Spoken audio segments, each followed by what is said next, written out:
मित्रों, आज की कहानी इस प्रकार है। तीसरे बूढ़े ने कहना शुरू किया, हे दैत्य सम्राट, यह खच्चर मेरी पत्नी है। मैं व्यापारी था। एक बार मैं व्यापार के लिए प्रदेश गया। जब मैं 1 वर्ष बाद घर लौटकर आया तो मैंने देखा कि मेरी पत्नी एक हबसी गुलाम के साथ बैठी हास विलास और प्रेम आलाप कर रही है। यह देखकर मुझे अत्यंत आश्चर्य और क्रोध हुआ और मैंने चाहा कि उन दोनों को दंड दूं।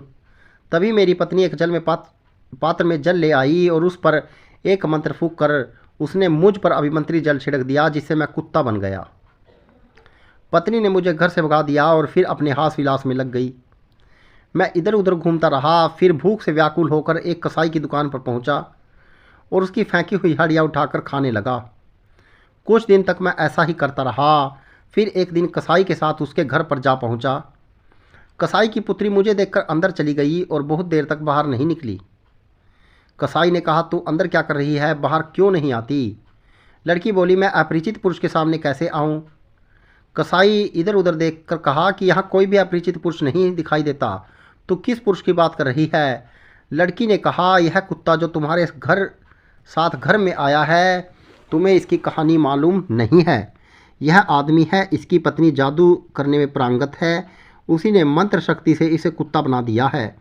अगर तुम्हें इस बात पर विश्वास न हो तो मैं तुरंत ही इसे मनुष्य बनाकर दिखा सकती हूँ। कसाई बोला, भगवान के लिए सो ही कर, तू इसे मनुष्य बना दे ताकि यह लोक परलोक दोनों का धर्म संचित करे। यह सुनकर वह लड़की एक पात्र में जल लेकर अंदर से आई और जल को अभिमंत्रित करके मुझ पर छिड़का और बोली, तू इस देह को छोड़ और अपने पूर्व रूम में आ जा। इसके इतना कहते ही मैं दोबारा मनुष्य के रूम में आ गया और लड़की फिर पर्दे के अंदर चली गई।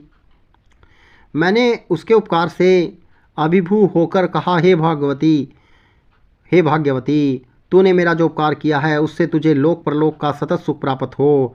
अब मैं चाहता हूँ कि मेरी पत्नी को भी कुछ ऐसा ही दंड मिले। यह सुनकर लड़की ने अपने पिता को अंदर बुलाया और उसके हाथ थोड़ा अभिमंत्रित जल बाहर भिजवा कर बोली, तू इस जल को अपनी पत्नी पर छिड़क देना। फिर तू उसे जो भी देह देना चाहे उस पशु का नाम लेकर स्त्री से कहना कि तू यह हो जा। वह उसी पशु की देह धारण कर लेगी। मैं उस जल को अपने घर ले गया। उस समय मेरी पत्नी सो रही थी। इससे मुझे काम करने का अच्छा मौका मिल गया। मैंने अभिमंत्रित जल के कई छींटे उसके मुंह पर मारे और कहा, तू स्त्री की देह छोड़कर खच्चर बन जा। वह खच्चर बन गई और तब से मैं इसी रूम में अपने साथ लिए घूमता हूँ। शहरजाद ने कहा, बादशाह सलामत। जब तीसरा वृद्ध अपनी कहानी कह चुका तो दैत्य को बड़ा आश्चर्य हुआ। उसने खच्चर से पूछा कि क्या यह बात सच है जो यह बूढ़ा कहता है? खच्चर ने सिर हिलाकर संकेत दिया कि बात सच्ची है। तत्पश्चात दैत्य ने व्यापारी के अपराध का बचा हुआ 1/3 भाग भी क्षमा कर दिया और उसे बंधन मुक्त कर दिया। उसने व्यापारी से कहा कि तुम्हारी जान आज इन्हीं 3 वृद्ध जनों के कारण बची है। यदि ये लोग तुम्हारी सहायता न करते तो तुम आज मारे ही गए थे। अब तुम इन तीनों के प्रति कृतज्ञता प्रकट करो। यह कहने के बाद दैत्य अंतर्ध्यान हो गया। व्यापारी उन तीनों के चरणों में गिर पड़ा। वे लोग उसे आशीर्वाद देकर अपनी अपनी राह चले गए और व्यापारी भी घर लौट गया और हंसी खुशी अपने प्रियजनों के साथ उसने पूरी आयु भोगी।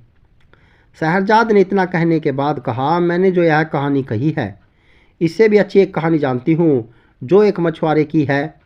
बादशाह ने इस पर कुछ नहीं कहा, लेकिन दुनियाजाद बोली, बहन अभी तो कुछ रात बाकी है, तो मछुआरे की कहानी भी शुरू कर दो। मुझे आशा है कि बादशाह सलामत उस कहानी को सुनकर भी प्रसन्न होंगे।